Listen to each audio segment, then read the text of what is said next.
How many four-letter words can I use on that? Trying to switch to a double. Cheddar is driving. Nothing yet. Takedown. Michael Cheddar. Oh, Nick, I'm a top guy, so I love top wrestling. Hale trying to sink him. He does. Maximus Hale the fall. So I think that wrestling is the greatest sport on earth.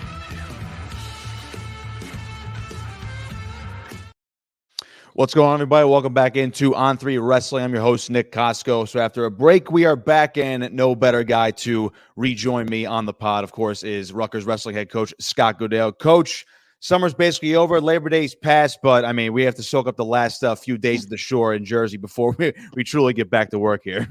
And I've done that, Nick. It's great to see you. I know you've come back from a wedding/honeymoon situation, and, yeah, spent some good time down the shore these last couple weeks. My wife is going back to work her 31st year. So we always like to, I'm not a beach guy, so to speak, even though I live down here, but we get over to the beach just to relax and enjoy the last couple of days. So it's been fun.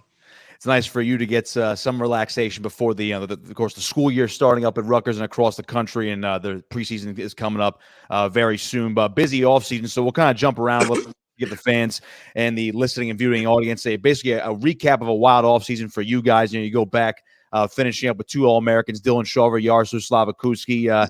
But the most recent happening for the program and in around the program was Sebastian Rivera. So I'll start right there. Bronze medalist, Olympic Games. That's what everyone was talking about for a good 2-week stretch in terms of the Olympic Games. But just to take me back through that whole sequence of him, just the training, the preparation, traveling out to Paris, and ultimately coming away with some hardware, bringing it back to Jersey, and just putting on for Rutgers as well. Yeah, they made this summer super special, obviously, but just like you mentioned, the preparation leading up to it. So all hands on deck, very detail-oriented, a plan, obviously through Coach Buxton and Donny. Just an incredible plan, and obviously there was some off-season stuff with Donny that we had to, kind of go around a little bit just to keep Seb going, and Donny was great with that and spent a lot of time in our room, even though he took the job at Columbia. So just the preparation, the lead up, the build up, him being a flag bearer, him growing up in our town, it was just exciting. And then obviously his competition phase, and then coming home to the shore, and the trucks and the police escorts and the parties. And it was just awesome. Awesome for him. You watch somebody put in all that work, and then there's something at the end of it. And it wasn't just he was a flag bearer and was in the Olympic Games. There's a medal that goes with it. So just a great performance. The comeback kid, and all of his matches were super excited. He scored a ton of points, and that's kind of the way he trains. It's foot on the gas pedal all the time. And again, the way he trains was the way he competed, and that was kind of special to watch. Yeah, certainly a party back in Toms River, and of course across Seaside along the shore. I'm sure he's still living it up, but ready to get back to work as well. So you mentioned Coach Pritzlaff. He takes the job at Columbia, of course, an integral part to the Rutgers community as well. When you look at the impact he had for the past decade plus, I know things have been said already about what the impact he had on Rutgers and the great job he did across the entire state of New Jersey. But what's it been like in the transition from him now taking a job up at Columbia, his first head coaching job, and to you guys essentially replacing him? We'll get into Mikey Labriola in a second, but just a little bit on Coach Pritzlaff and what he meant to you guys. Yeah, I mean, I love the guy. I always said this, for 10 years, I think he's one of the best in the world.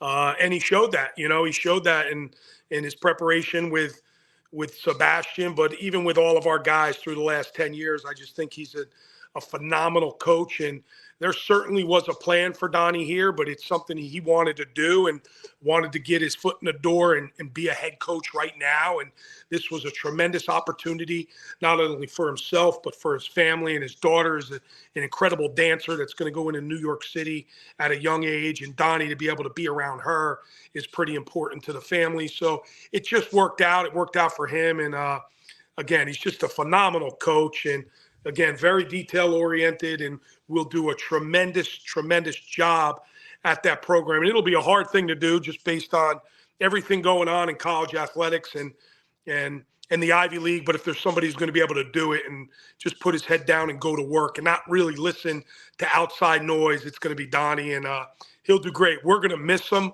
Hard guy to replace, was a huge part of what we were doing. But our guys have been great. It's, hey, listen, Donnie deserves this, and let's go forward and just keep improving our program. And that's kind of been the mindset. And you could see that in our training really through July and August has been great and well attended. And we've had a great summer of training. So our guys, did what it's just like anything else. This program is going to continue to put people out there. And there's no question people are going to go after Steve Minich and they're going to go after Joe Pollard. It happens every single year. And it was a matter of time for Donnie. And for him, this was his next step. And just wish him nothing but the best. And just a great guy. Yeah, it's the reality of it. I mean, people think about football and basketball and they're like, oh, they had a great team. There goes the OC to this school. There goes the special teams coach elsewhere. So, hats off to him. I'm going to miss him as well. So I'm looking forward to seeing what he could do at Columbia. But in comes Mikey Labriola. And, people know Steve Minich. People know Joe Pollard, the impact they've had on the program. Particularly Coach Pollard for such a long time, and of course what Coach Minich has done recruiting wise as well over the past couple of years. Mikey Labriola comes in. Nobody, I believe you did not name anybody associate head coach, but he just comes in as an assistant coach. Talk about the impact of Mikey Labriola, 5-time All-American from Nebraska, one of the toughest guys I remember seeing wrestling, especially up close, and what he just brings in the Lehigh Valley area as well. I can only imagine he's already made quite an impact, even from a training perspective as well. Yeah, you said it. You hit it right on the head. All those things go into it. And for me, it's somebody new, not knowing what Seb really wanted to do. What is he going to do? Is he going to go with Donnie, which eventually he'll probably end up doing when he gets back into this a little bit. It takes a little time just to throw yourself back into a full-time job and a coaching role. And is he going to decide to wrestle? So it's something we had to move on. And I've always had my eyes set on Labriola. I recruited him out of high school. I loved watching him compete at Nebraska. I'm not a fan of any other team. I'm not a fan of really another wrestler, especially we're competing against. But I become a fan of those guys and how hard they compete. And he was the leader of that group. And for me, it's just it's something fresh. It's something totally new. It's different. It's a different outlook from a program that's won at an extremely high level and under Mark Manning and Brian Snyder. He brings a lot. He brings a lot of different ideas. He's young. And really for the first time, and obviously Donnie wrestles with everybody, but we have a young guy that can wrestle with our whole lineup, really from 65 to heavyweight because he's trained with Yara. And it's just a big deal for Poznanski and Soldano and Turley and those guys coming into our program to have somebody like that. And so I look forward to that. I look forward to all that. And again, he's eager to be in this profession. He wants to listen to what I have to say. And sometimes a little bit of a break from somebody really, really well is a good thing. It's not a bad thing. So I look forward to that. This guy's excited. He loves coming to work. And so that makes it exciting for all of us. He gets along with our guys. And like you said, he brings that Lehigh Valley ties, right? Being from Becca, one of the best wrestling schools in the country year in and year out. And of course, he comes from Nebraska, where he's a 5-time All-American and has been around JB and has been around James Green and those guys, and of course, Coach Snyder. So I look forward to him bringing more to the table every single day. It's funny you mentioned the new perspective it gives you because, again, you've worked with especially Coach Pollard for a long time. Mitch has been in the program for a long time. And, again, Donnie was there for a decade. When you look at what Mikey brings to the table, and, I see you guys, tease the war room up at the office and around the wrestling room as well. Well, what's he like in the war room? Is he like just ready to go? Or as you mentioned before, he listens a lot. So I can only imagine what he's like in those meetings. I think he's soaking it all up. He's just super eager to get on the road. He just got word today he's able to go on the road and recruit. He's eager to do that. Like he really wants to take that next step in this profession. I think down the road, who knows how this turns out, but I think down the road, I think he's going to be a star. I really, really do. I just think he has a knack for it and is going to be really, really good. He's great with the guys, and there's a lot to learn in this profession. It doesn't, and that's where I come in, hopefully I come in and hopefully Coach Pollard comes in and Coach Minich, where just because you're a great wrestler doesn't necessarily mean that translates into coaching. You got to be able to deal right now. 37 guys are important to you, and you got to go to bed every night and wake up every day thinking about 37 guys, and that's got to be your focal point. And I think he's looking forward to that. And but it's our job to teach him, and I look forward to teaching him every step of the way. So speaking of the recruiting, you guys landed the number 4 recruiting class in 2024, one of the best, if not the best ever under in your tenure since you've been around Piscataway. Again, loaded class. You know, we talk about Connor Harrer. You could talk about Aiden Smith. You could talk about pretty much all these guys. It's one of the best recruiting class. Again, one of the best, if not the best class that you guys have brought in. Just a little bit about the guys. What are you looking forward to? Had this all come together? It just seemed like at one point it was just one guy after another that said, "Yes, I'm going to come to Piscataway and wrestle for Rutgers." Yeah, it was kind of like a domino effect. You get some of the best guys in the country. People kind of want to be a part of that, and we're fortunate to do it. Guys from Pennsylvania, right? So, you know, we landed 3 or 4 from that state. It's arguably one of the best states in high school wrestling, and these guys have all won at a national level.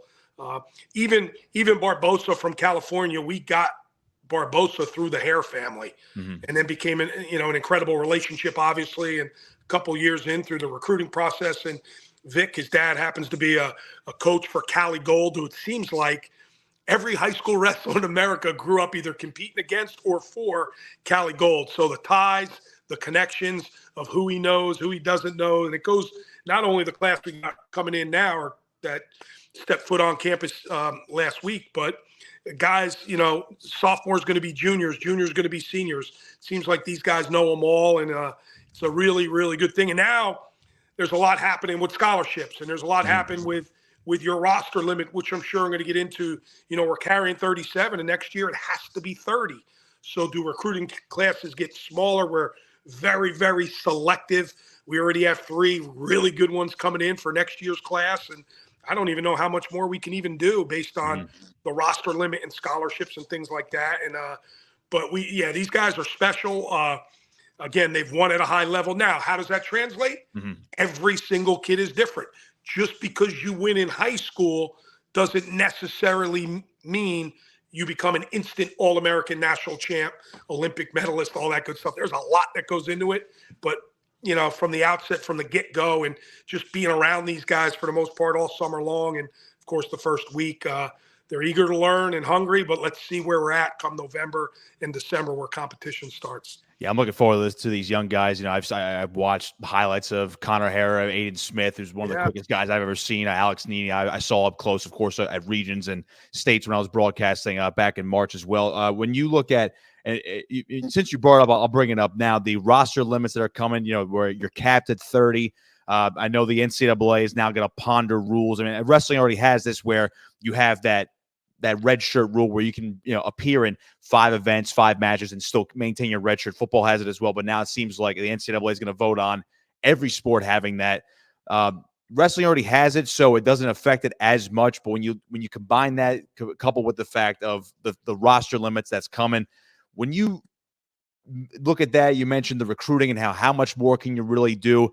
You know, how do you manage that now? Considering, you know, these guys could have 5th years now because of the red shirt rule. So now it gets tighter in there. Yeah. You take more transfers. You take less transfers. Is it a little bit of both? I mean, it seems like now it's going to be completely different again when it comes to next year. Yeah, I think it's year to year. You know, that question can get brought up every single year and how we go forward. I don't really know what that looks like right now. I do know starting next year, there's a roster limit, and that scares me, doesn't worry me. I like my guys, and every single one of them at a 37, I say this, everybody has a story, and maybe you're not the number one guy, but you're the brother to the number one guy, or you're the, you know, we got a couple brothers on the team, and you're a brother to a kid we're recruiting. Everybody's got a story. I don't ever learn this from my grandfather, probably 35 years ago when I got into this. Don't ever cut anybody. So I don't, because you never know, you know, right? I don't ever want to cut anybody. I mean, they're in this sport for a reason. I want to teach them and learn. And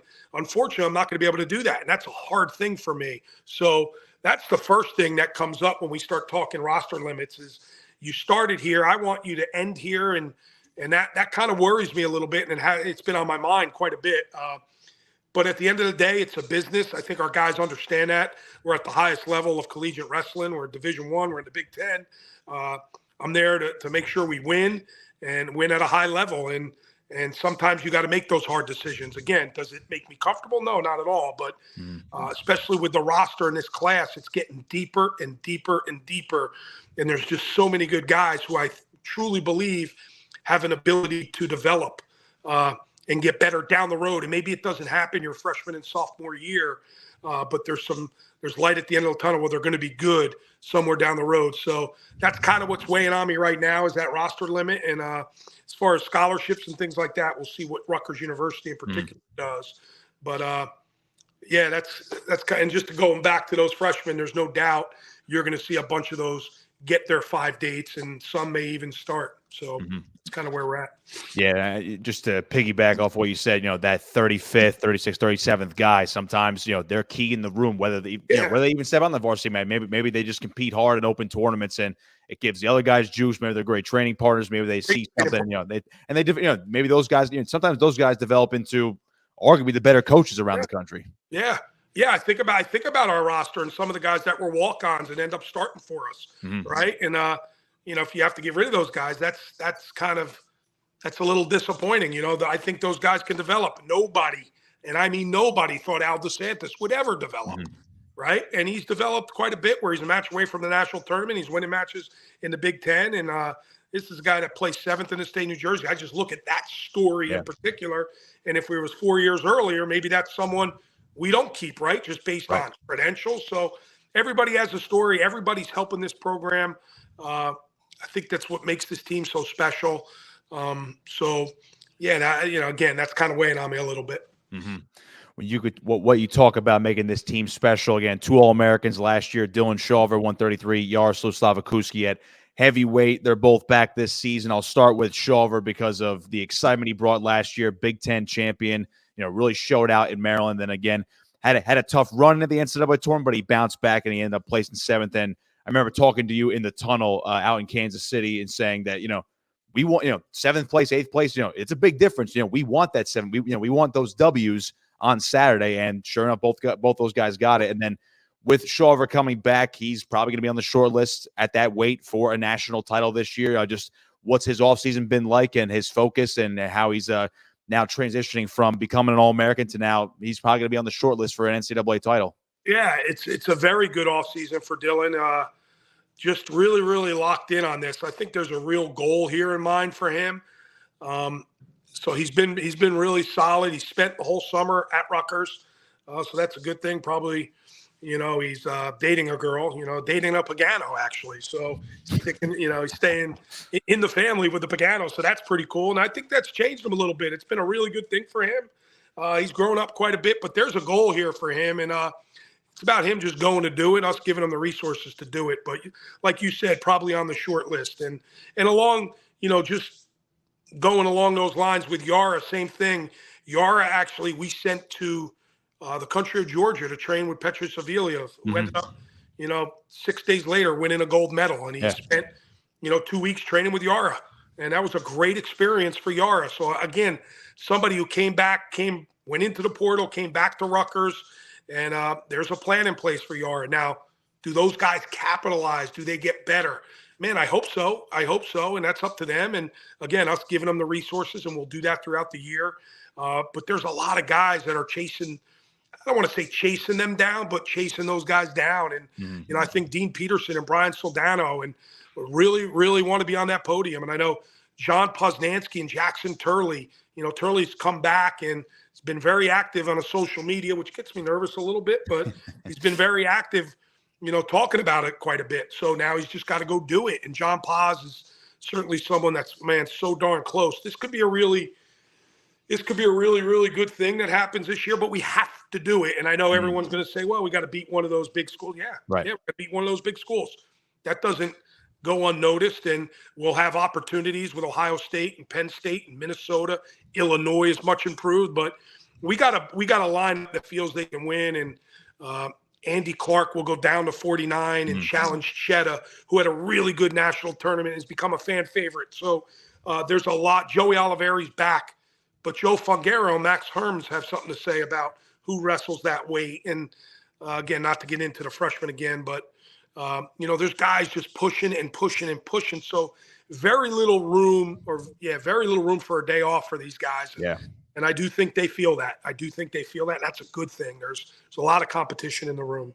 Yeah, it sounds like this is at least the second year in a row where the depth has been praised more than recent memory, at least as far as back as I can remember, in almost 10 years doing this now. So, and listen, I'm going to get killed for not mentioning a lot of guys. I know we're short on time, but there's a lot of guys that have been with us and are going to do well, and a lot of guys that are going to challenge and have been to the national tournament that I didn't even mention. So, of course, I mean, I actually wanted to get into Jackson Turley because there was a question whether he was going to come back because he was granted that last year of eligibility. He's a guy who's been banged up his career. He All-Americaned early. He fought through a lot of injuries and then really kind of broke out again last year, came up a little bit short. What was that whole process like talking with him? Did he kind of reserve himself and do it himself? Were you guys constantly communicating in terms of whether he was going to come back or not? And had that come about for him to say, you know what, I am going to take my last year and come back for one more season? I just think the national tournament, just the way it ended, he had a really good Big Ten tournament, placed fourth, and just didn't have a great national tournament. And I don't think that sat well with him. But he was around the room. I kind of thought he was. I really did believe he was coming back, and I knew we had to because he was done with his scholarship and done with school. So things had to happen for this to happen, and sure enough, it did. So, man, he could wrestle again. Again, if you ask me today, this is obviously the best summer he's had, and it's been with us. And I just think, listen, I get this all the time when guys leave and, 5 or 6 years, man, I wish I would have done this, coach. I wish I would have done that, coach. You were right. We could have done this. We could have done that. And I don't think Turley wanted to have any regrets. And I think that was the biggest reason for him coming back. I think he really wants to make something happen towards the end of the year. And that's clearly the reason. Now he's got to go and do it, and staying healthy is part of it. Putting together a plan is part of it. What his plan looks like maybe is a little bit different than some of these freshmen we've talked about. So just because he's been there so long, but at the end of the day, he'll know it too. He's got to go to hell and back to do this. And I think he's willing to do that right now. One more on the veterans in terms of the guys who already have All-American credentials. John Poznanski, I know you already alluded to him. Again, went up to 197 last year, looked really good, had maybe 1 or 2 hiccups, and a really good national tournament. Of course, came up just short in that blood round match to get back on the podium. When you look at him and how he developed with that weight, considering he was a 184-pounder, his whole life at this point, and I feel like he just entered the program yesterday. I think this is his 4th year in the program already, which is kind of mind-boggling to me. I remember when he first walked on campus. When you look at him going into this year, I know I ask it about a lot of guys, but is it different this year? I feel like he's kind of adjusted to that weight. He was always strong enough, and I feel like that last year might light an additional fire underneath him. Yeah, I think so. I think John really loves to compete. I think that's a big part of it. He's living his best life right now. He's actually moved home because he's pretty close and has his own house. He really has his own house, which is crazy. He's become the spokesperson of our athletic department. Every big football game, he's up in the Audi Club, and he's the spokesperson. Yesterday at our back to our all-athlete picnic, John's up there speaking. So he's become a pretty big deal on campus, and he's become a pretty big deal in the collective and the NIL space for some people. And a lot of people, want to gravitate towards Paz, which is a good thing. And so he's getting everything out of this that he reached out to do and set out to do. But the end result is I know he does want to win a title. I know he feels he's good enough to win. I think Buchanan, who he lost to in a blood round in overtime and starts the year probably the number 1 guy in the country, unless Starachi moves up, of course.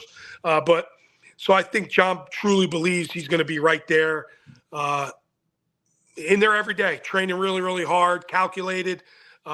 He's gotten better. I really do. Spent a lot of time with him over the summer, certain clinics, teaching. Sometimes when you're coaching and teaching, that brings a different perspective and helps your wrestling quite a bit. And I think that it's done that with John. So, yeah, well, of course, we expect a really big year. And, again, one of the reasons why Mikey Labriola is for the guys you just mentioned, Turley, Paz, Soldano, Yara. I can only imagine what the scraps are going to be like between Mikey and Soldano during practice leading up. So I can't wait to see the open practice in a couple of months. Speaking of the schedule, I know you alluded to it before. The Big Ten schedule was out. The full schedule, I would believe, is going to be out relatively soon as more stuff kind of trickles out as well. The home matches for you guys in terms of the Big Ten opponents: Illinois, Michigan State, Penn State's coming to town, Wisconsin as well. Then, of course, the road: Indiana, Maryland, Minnesota, Ohio State. So another loaded slate. Good matches coming into Jersey Mike's Arena. Just what when you look at the matches that you have on the docket this year, the ones that are announced, and of course, NC State, we'll get into that in a second as well. When you look at this schedule this year, it seems like it's another good balance of Big Ten opponents and maybe some other faces that you'd not have seen in a while as well. Yeah, a little bit interesting for the fans listening. We got rid of the East and West, so our opponents had the ability to really change quite a bit. And we actually asked to wrestle Iowa because I just thought it was important, for like someone like Jackson Turley who's been with us 6 years, has never been to Carver, and Iowa's never been to us. But they went over the geographical thing, and of course it's Penn State, so we'll wrestle them, which is great. I'm sure they'll start the year #1 in the country, and that'll draw some fans. But I look at Illinois, probably will be the most improved team just because they'll have 4 or 5 guys coming off red shirt and they're heavyweight. Probably got a medical, and he'll be back. So it's just a really good team. We get them at home, and we get to bring Bono and Reeder in Wisconsin, back to Jersey Mike's Arena. So that'll always be fun. And go on the road, Minnesota, and some of the teams you mentioned. So Ohio State. So a really good schedule. I mean, you're in the Big Ten. It's going to be an awesome schedule. At Indiana was very well, much improved. So, we're excited about it. It's different. Illinois, Minnesota, who else? I think we cross over with another school. I can't think off the top of my head. But, it should be good. It's different. I like the home. I like the away. Travel won't be crazy. Big Tens at Northwestern, of course, national tournament in Philly. So a lot to look forward to for sure. I'm really interested in that NC State match, and that's a big out-of-conference matchup. Yeah. Had this come together, it's right in your backyard. It's right in Toms River. It's right by the high school north. That's awesome. I believe Princeton's wrestling Long Island the same day as well. Are there 2 matches at once, or is it one after the other? How's that working? I think it'll be 2. We'll both flip-flop. So we'll wrestle LIU, and then NC State. Princeton will wrestle NC State and LIU, I believe. And this was just Frank Papalizio, journeyman. He does this type of stuff every year. He asked me. I got a little bit more involved because he asked for a space, right? Where can we go? And for it to work out for us, NIL-wise and, financially, you can't do it on campus because then it becomes a Rutgers thing. And NC State wasn't going to do that. Not that they don't want to wrestle at Rutgers. I'm not calling anybody out. This just makes sense for both programs to make it a neutral site so we can both benefit from it. And I mean, heck, it's almost like a home match, and it's the Jersey Shore, and it's NC State.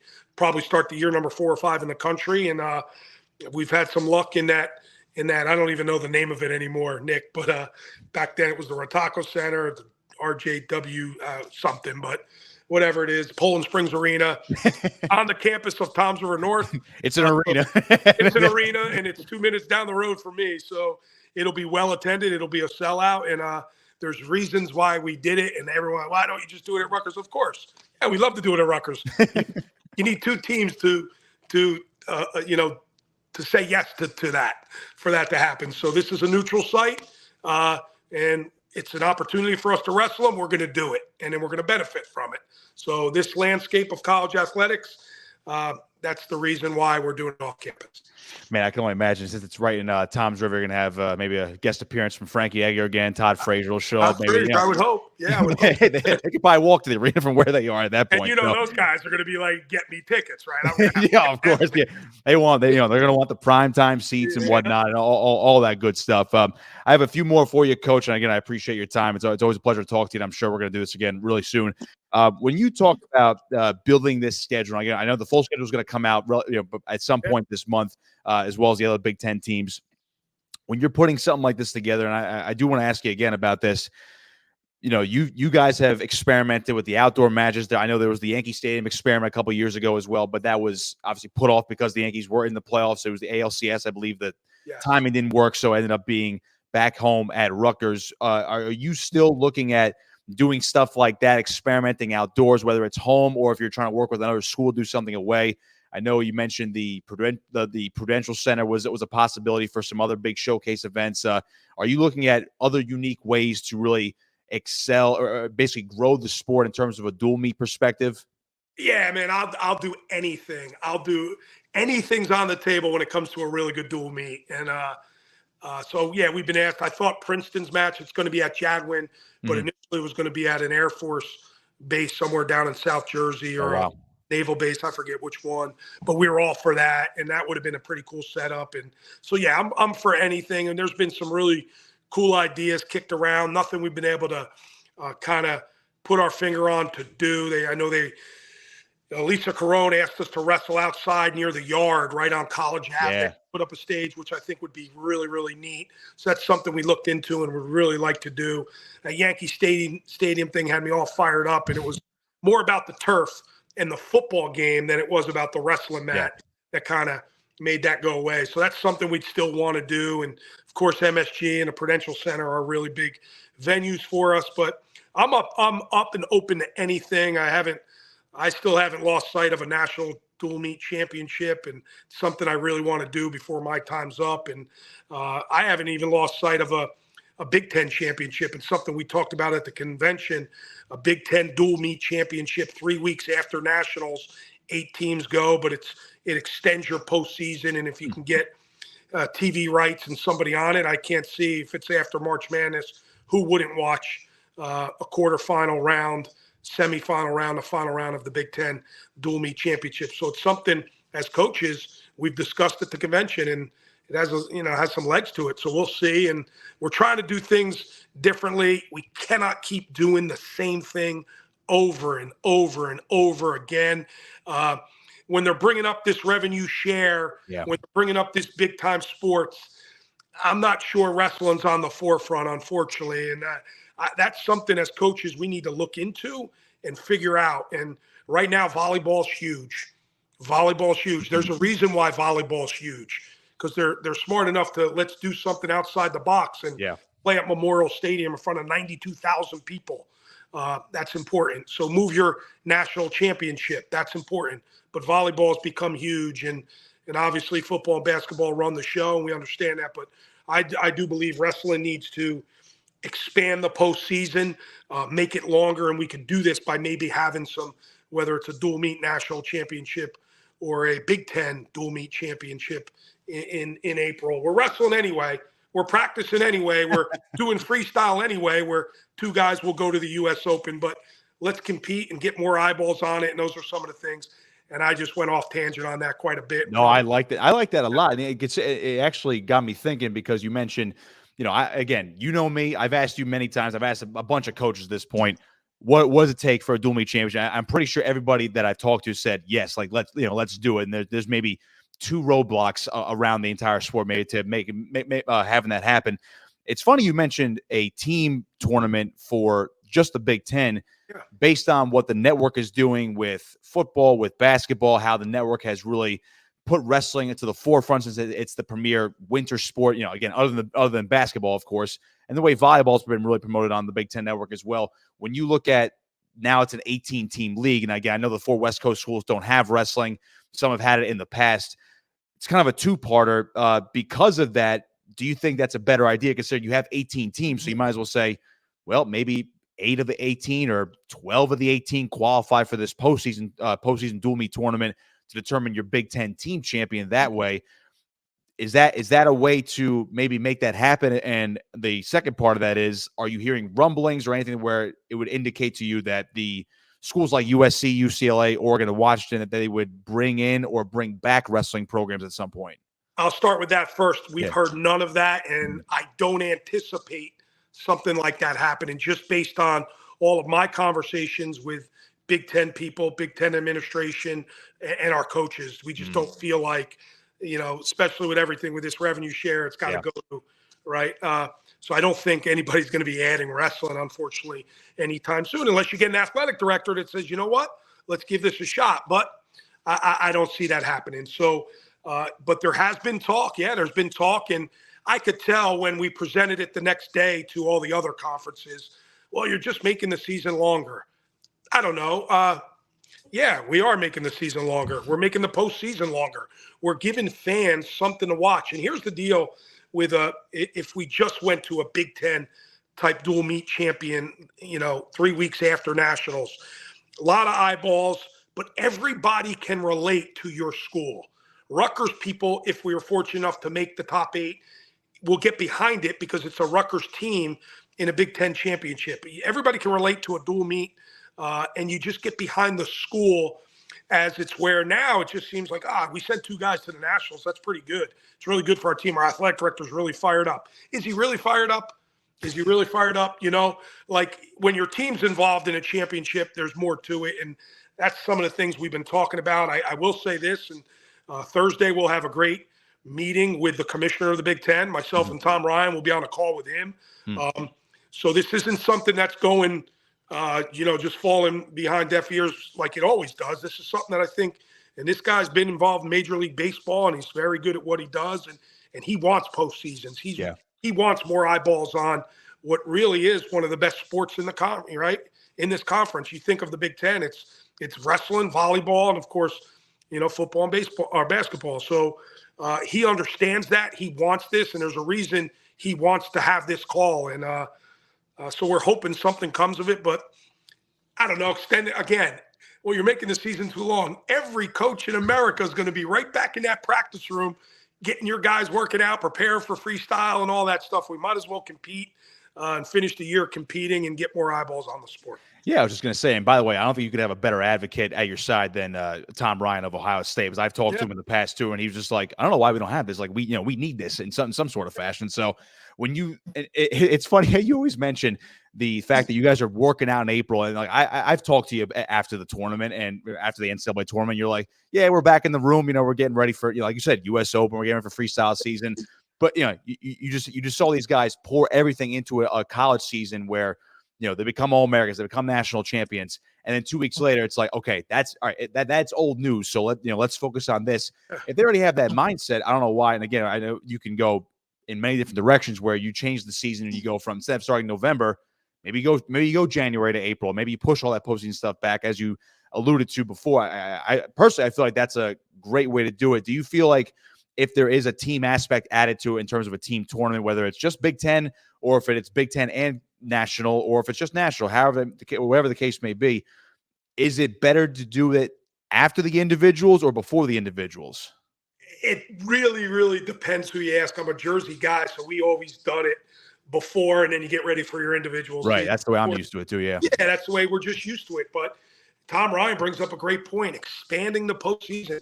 Every other sport in the world has done it. They've all done it. Baseball's done it. Basketball's done it. Football's done it.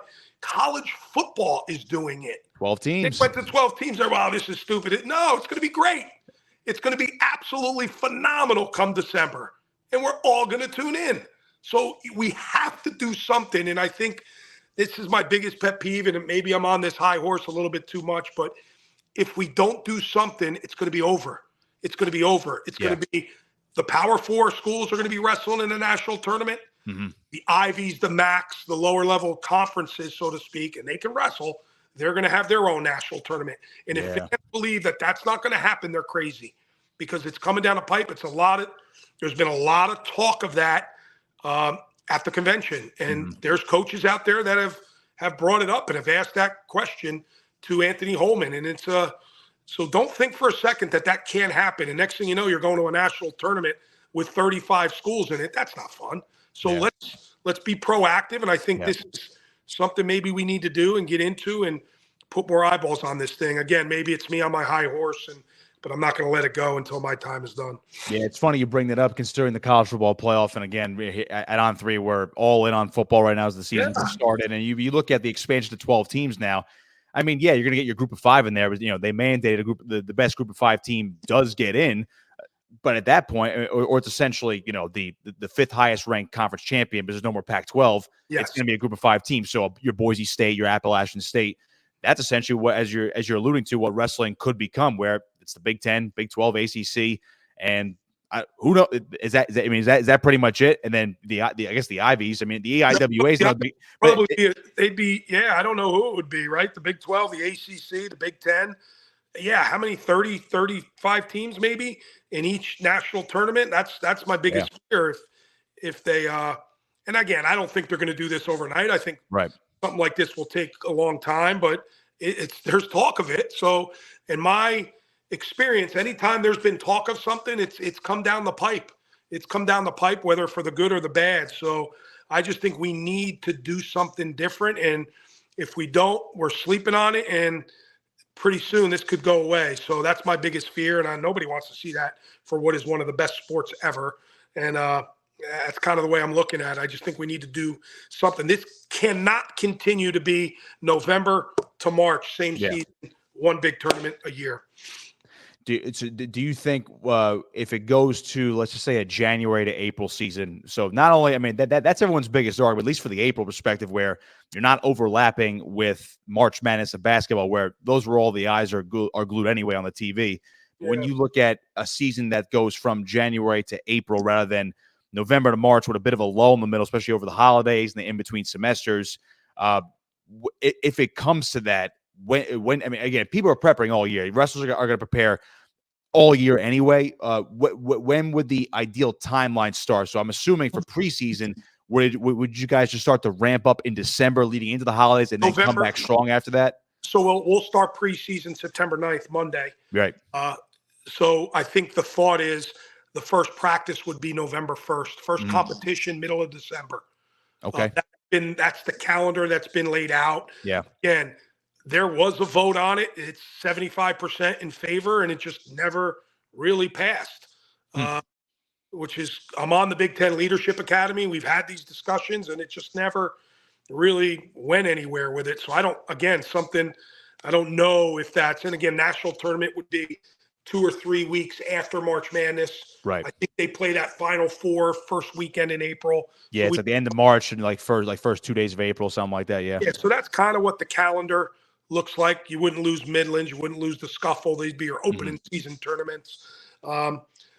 So there's an appetite for it too. Again, I gave you the numbers. I gave you the percentage, but it doesn't seem like it's moving in that direction to do that anytime soon, unfortunately. So we're kind of at where we're at. And but like you said, yeah, it never really ends. And, with the summer we've had with Sebastian, man, and I can only imagine some of those other schools with multiple guys in there, it's go, go, go year round. And I just think, again, there probably needs to be a change, whether it's the season. What can we do to make wrestling bigger? And that's what we got to figure out. I think it's the question a lot of the coaches, such as yourself, are asking every single season. It's what I'm asking, and I think we're shouting it. It just needs to land somewhere at a certain point. And coaches, Nick, coaches get involved in their season. We're back to school right now. This is the focus. The schedule's the focus. Getting All-Americans national, that's the focus. Winning matches, that's the focus. Right now, you're not thinking of, a date change or a national duels. It's you started, you're practicing, you're getting ready to compete, and next thing you know, you're in March. And now let's take a little break, get back to freestyle. That's kind of Well, hopefully there is some change down the line. If not, if it's not next year, hopefully it's in the next couple of years. But I think this is the way to at least put the sport. Who knows if the sport's ever going to become mainstream like football or basketball, but at least give it a chance to do so and thrive a little bit more than it does right now. I'd be remiss before I let you go if I didn't ask you about the buzz on campus right now, because football, this is the most hyped football season at Rutgers in quite some time. And this is year 4 or year 5 of Greg Schiano back in his second stint. I haven't seen this much hype probably since around 05, 06 with the football program. You get the season opening win. I know you were on hand. Your son, Zach, is on the team as well. When you look at the buzz on campus and how it's going to carry over to a much hyped basketball season and, again, a hyped wrestling season, what's this buzz on campus right now? I thought you were going to be remiss by not asking me about my golf game and where I am. I had that one in my back pocket at the end because I can't play. I play so bad. We'll get into that in a second. No. I don't want to talk about it. I'm too nervous to talk about it. I got some big matches coming. But to answer your question, there's an incredible buzz, unlike any I've been around, right? Because again, for me, it's wrestling, and how can we be great? But man, the football program, there's so much buzz around it. Again, because of my son, I get to have those conversations and see it, and been to a bunch of scrimmages. His parents are allowed at scrimmages and things like that. But the roster is loaded. There's some dudes on that team, and my son, he came back to the program, and first thing he said is like, "Dad, there's some dudes now. It's a different program," and that's great. That's all good, and I think it's going to be a really big year. And then of course basketball, man, being around those guys and lifting with those guys and seeing Ace Bailey and Dylan Harper. And there's so many other guys that have come through, some local kids and some transfers from Princeton and Merrimack. And watching them practice, I get to go up and watch them practice. I went to Jersey Mike's, sat in on a practice, and being really close with Coach Peichel. There's a huge buzz around that where there's, maybe we're kind of going under the radar, which is a good thing for the first time in a long time. Wrestling could go about their business, and that's exciting. So I love that basketball. This is what we've needed for so darn long. Mm-hmm. Football and basketball carry us and win games and just get to Final Fours and things. Now I'm probably getting a little overzealous, but make the tournament and, play in Sweet 16s and Elite Eights and Final Fours. And, oh, man, it's just been great. It's been great to be around these guys, and there's a buzz, and we'll try to outdo them, We'll try to outdo them, and that's kind of where we're at. But sharing a facility with those guys, watching the football program, and speaking with Coach Yano and speaking with Coach Peichel, and all of our sports, I think of field hockey and women's soccer, men's soccer's off to a good start. This is a great time for Rutgers athletics. There's no doubt about it. Every one of our programs has elevated. There's a good group of coaches there right now.